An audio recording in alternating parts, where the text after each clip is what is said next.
شہزاد ویسے تو 20-21 سال کا تھا، مگر جسامت سے 17-18 سال کا لگتا تھا۔ اس کی شکل پر ہر وقت معصومیت برستی رہتی تھی، لیکن اس پر قتل کا مقدمہ دائر ہوا تھا اور عدالت نے اسے پھانسی کی سزا دی تھی۔ اسے پھانسی ہی ہونی چاہیے تھی، کیونکہ اس نے اپنی سگی بہن کو قتل کیا تھا اور آلۂ قتل اور دوسرے تمام شواہد کے ساتھ گرفتار ہوا تھا۔ اسے اپنی بہن کے قتل کرتے ہوئے اس کے باپ نے بھی دیکھا تھا، پھر بھی اس نے اپنے جرم کا اعتراف نہیں کیا تھا۔ عدالت نے اس کے انکار کے باوجود تمام گواہوں اور شواہد کو سامنے رکھتے ہوئے اسے پھانسی کی سزا سنا دی تھی۔ پاکستانی جیل قوانین کے مطابق پھانسی کی سزا پانے والے ہر مسلمان مجرم کو توبہ کروائی جاتی ہے اور قرآن پاک پڑھ کر سنایا جاتا ہے، تاکہ مرنے والا اپنے دل کا بوجھ ہلکا کرنے کے ساتھ ساتھ اللہ کے حضور اپنے گناہوں کی معافی بھی طلب کر لے۔ اس کام کے لیے وہاں مولوی عبدالستار احمد کو رکھا گیا تھا۔ وہ پھانسی سے قبل شہزاد کے پاس آئے اور واضح نصیحت کے بعد بولے، بے شک اللہ توبہ کو پسند کرتا ہے۔ تم نے ایک قتل کیا، یعنی پوری انسانیت کو قتل کیا ہے، مگر اللہ معاف کرنے والوں اور گناہ پر نادم ہونے والوں کے ساتھ ہے۔ شہزاد نے فوراً ہی مولوی صاحب کی بات کاٹ دی اور کہا، میں نے کوئی قتل نہیں کیا، میں نے کوئی گناہ نہیں کیا، میں بھلا اپنی بہن بیبی کو کیسے مار سکتا ہوں؟ وہ تو میری جان تھی، میں نے اسے نہیں مارا۔ پھر وہ رونے لگا۔ مولوی صاحب بولے، تم نے قتل نہیں کیا؟ اگر میں تمہاری اس بات پر یقین کر بھی لوں تو تم پھانسی سے نہیں بچ سکتے۔ بہت یقین، اطمینان اور یکسوئی سے کچھ کہنا چاہتے ہو تو کہہ دو، میں تمہاری بات سنوں گا تاکہ تم اپنے دل پر بوجھ لیے اس دنیا سے نہ جاؤ۔ مولوی صاحب کی بات سن کر شہزاد زار و قطار رونے لگا۔ کافی دیر تک رونے کے بعد اس نے آنسوؤں سے بھیگی آواز میں کہنا شروع کیا، میرا نام شہزاد عرف گڈو ہے، ہم بہاولپور کے رہائشی ہیں۔ میرا ابا اقبال کپڑے کا کاروبار کرتا تھا، ہم 2 بہن بھائی تھے۔ زندگی بہت مزے سے گزر رہی تھی کہ ماں بیمار ہو گئی۔ اس کی بیماری میں جو کچھ جمع تھا سب لگ گیا، مگر وہ بچ نہ سکی اور ایک روز بہت خاموشی سے ہسپتال میں چل بسی۔ ابھی ہم اس صدمے سے نکلے بھی نہ تھے کہ ابا سے کئی ماہ کا کرایہ نہ دینے کے باعث دکان خالی کروا لی گئی۔ اب ہم ماں کا غم بھول کر روٹی کو یاد کرنے لگے۔ قسمت شاید ہم سے روٹ گئی تھی۔ اس برے وقت میں اپنوں نے منہ پھیر لیے۔ ابا دل برداشتہ ہو کر ہم دونوں بہن بھائی کو ساتھ لے کر کراچی چلا آیا۔ یہاں آ کر ہم نے کچی بستی میں سر چھپانے کی جگہ تلاش کی تھی۔ اب ابا روز کپڑے لے کر گلی گلی پھیری لگاتا، یوں ہمارے لیے دال دلیے کا بندوبست ہونے لگا اور ہمارے بہت سے روز و شب اسی طرح گزر گئے۔ کچھ اور وقت گزرا تو ہماری دعاؤں اور ابا کی انتھک محنت کی سبب ہمارے حالات میں بہتری آتی چلی گئی، یہاں تک کہ ابا نے ایک چھوٹی سی دکان بھی کرائے پر لے لی، جو اللہ کے کرم اور ابا کی محنت کے باعث اچھے انداز میں چل پڑی۔ پھر 2 سال بعد ابا نے کچی بستی کا وہ گھر بھی خرید لیا جس میں ہم رہتے تھے۔ اب میری بہن بیبی 16 سال کی ہو چکی تھی اور میں بھی ابا کے ساتھ دکان میں ہاتھ بٹانے لگا تھا۔ ہماری زندگی ہماری حیثیت اور مقام کے مطابق بہت مزے اور آرام سے گزر رہی تھی کہ قسمت نے ایک بار پھر کروٹ بدلی اور ہماری بربادی کے دن دوبارہ شروع ہو گئے۔ ہمارے پڑوس میں ایک نیا گھر آباد ہوا اور وہاں حسن بانو نامی ایک نہایت حسین و جمیل عورت آ کر رہنے لگی۔ اس کی عمر یقیناً 35-36 سال ہوگی، مگر وہ 20-22 سال کی لگتی تھی۔ حسن بانو نے ہمارے گھر میں آنا جانا شروع کر دیا تھا۔ وہ خاص طور پر اس وقت آتی جب ابا دکان سے گھر آ جاتا۔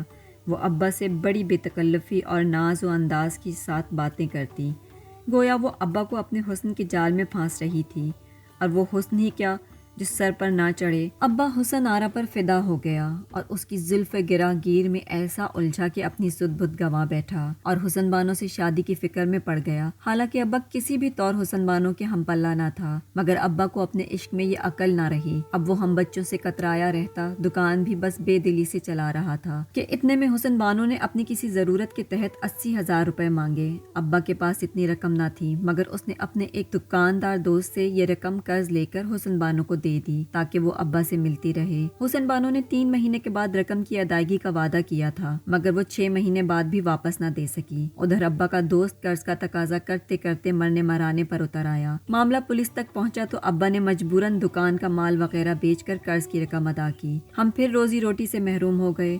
اب ابا سارا دن حسن بانو کے گھر پڑا رہتا، جو وہ کہتی وہی کرتا۔ وہ اپنی جنت چھوڑ کر جہنم میں پناہ گزین ہو گیا تھا، کیونکہ اس کے پاس پیسے نہ تھے، اس لیے وہ حسن بانو کے شوق پورے نہیں کر سکتا تھا۔ اسی غم میں اس نے شراب بھی شروع کر دی تھی۔ ایک دن میں اور بیبی کہیں سے آ رہے تھے تو ہمارا سامنا ایک ایسے بدماش صورت اور طبیعت انسان سے ہو گیا جسے ہم نے پہلے بستی میں کبھی نہیں دیکھا تھا۔ اس نے بیبی کو بڑی خباثت بھری نظروں سے گھورا اور مسکرایا، مگر ہم نظر انداز کر گئے۔ اسی روز ہمیں معلوم ہوا کہ وہ غنڈہ حسن بانو کا بھائی طارق تھا، جس کی چند روز پہلے ہی جیل سے رہائی کے بعد اپنی بہن حسن بانو کے گھر آمد ہوئی تھی۔ میرے لیے انتہا سے زیادہ پریشانی کی بات یہ تھی کہ بیبی اس کی نظروں میں آ چکی تھی۔ اسی رات ابا آیا اور کہنے لگا، میں نے بیبی کے لیے ایک بہت اچھا رشتہ دیکھا ہے۔ چونکہ میرے پاس بیبی کو جہیز میں دینے کے لیے کچھ نہیں ہے، اس لیے میں نے سوچا ہے کہ میں اپنی بیٹی کو یہ مکان جہیز میں دے دوں گا۔ میں نے ڈرتے ڈرتے ابا سے پوچھا، ابا لڑکا کون ہے، کیا کرتا ہے؟ ابا غصیلے لہجے میں بولا، میں نے جو فیصلہ کر لیا ہے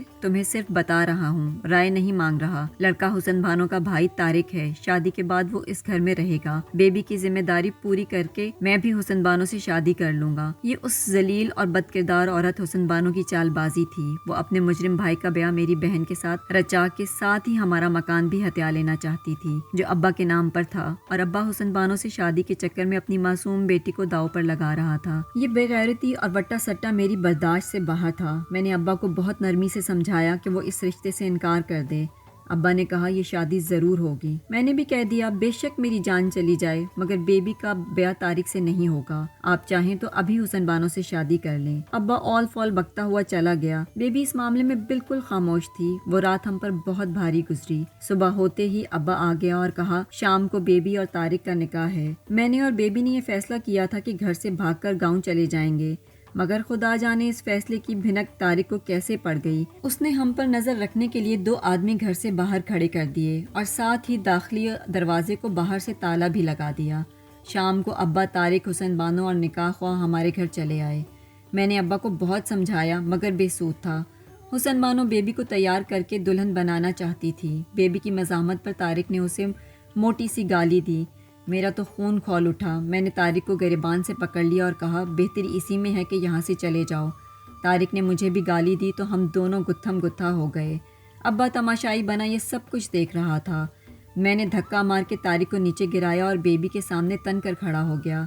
طارق نے کھڑے ہوتے ہی مجھ پر پستول تان لیا۔ اسے مار دو طارق، پھر یہ شادی آسانی سے ہو جائے گی، حسن بانو نے کہا۔ ابا آگے بڑھا اور طارق سے کہا، گولی مت چلانا، میں اسے سمجھاتا ہوں۔ لیکن طارق نے ابا کی بات کو کوئی اہمیت دیے بغیر غصے میں اسے دھکا مارا اور گولی چلا دی۔ ابا دھکا کھا کر لڑکھڑاتے ہوئے مجھ پر گرا۔ یوں میں بیبی کے سامنے سے ہٹ گیا اور مجھ پر چلائی جانے والی گولی سیدھی میری معصوم بہن کے دل میں پیوست ہو گئی۔ سب کچھ ایک لمحے میں ہوا تھا۔ میں کیا بتاؤں، میری آنکھوں کے سامنے میری پیاری بہن بیبی زمین پر گری، پھر تھوڑا سا جھٹکا کھا کر ٹھنڈی پڑ گئی۔ میں صدمے سے گنگ ہو کر بیبی کو دیکھتا رہ گیا۔ میرے حواس معطل ہو چکے تھے۔ اتنے میں طارق میرے پاس آیا اور کہنے لگا، یہ تو بہت برا ہوا، میں تمہاری بہن کا قاتل اور تمہارا مجرم ہوں، یہ پستول پکڑو اور مجھے گولی مار دو۔ یہ کہہ کر طارق نے پستول میرے ہاتھ میں دے دیا۔ اس ساری صورتحال میں ابا کچھ شرمندہ سا کھڑا تھا، جبکہ حسن بانو اس منظر سے غائب ہو چکی تھی۔ میں نے سوچا، بیبی تو مر گئی، طارق کو مار کر مجھے کیا ملے گا؟ میں خود بھی مجرم بن جاؤں گا۔ طارق کو قانون سے سزا ہو تو زیادہ اچھا ہے۔ ابھی میں سوچ ہی رہا تھا کہ حسن بانو کئی مردوں اور عورتوں کو لے کر آ گئی اور کہنے لگی، شہزاد نے اپنی بہن کو قتل کر دیا ہے، ابھی تک یہ پستول لیے کھڑا ہے، اسی پستول سے گولی چلی ہے اور اس پر شہزاد کی انگلیوں کے نشان بھی ہیں۔ میں نے ہر کسی سے اپنی بے گناہی کا تذکرہ کیا مگر مجھے کہیں سے انصاف نہ ملا۔ پولیس آئی اور مجھے آلۂ قتل سمیت گرفتار کر کے لے گئی۔ عدالت میں طارق اور حسن بانو کے ساتھ میرے باپ نے بھی میرے خلاف گواہی دی۔ یوں مجھے پھانسی کی سزا ہو گئی۔ میرا ابا اب بھی حسن بانو کے ساتھ رہتا ہے۔ حسن بانو نے جھانسا دے کر ابا سے مکان بھی اپنے نام کروا لیا ہے، اس لیے اب حسن بانو کے گھر میں ابا کی قدر گلی کے کتے سے بھی بدتر ہے۔ یہ کہہ کر شہزاد دھاڑے مار کر رونے لگا۔ دنیاوی قانون اور ثبوت کے مطابق شہزاد کو اپنی بہن کے قتل والے ناکردہ جرم میں پھانسی ہو گئی تھی، لیکن اسی پھانسی کے تیسرے روز ہی حسن بانو کے گھر میں آدھی رات کو اچانک ہی نہ جانے کیسے آگ لگ گئی اور اس آگ میں حسن بانو، اس کا بھائی طارق اور شہزاد کا باپ جل کر خاکستر ہو گئے۔ یہ سزا یقیناً اوپر والی عدالت میں مقرر کی گئی ہوگی۔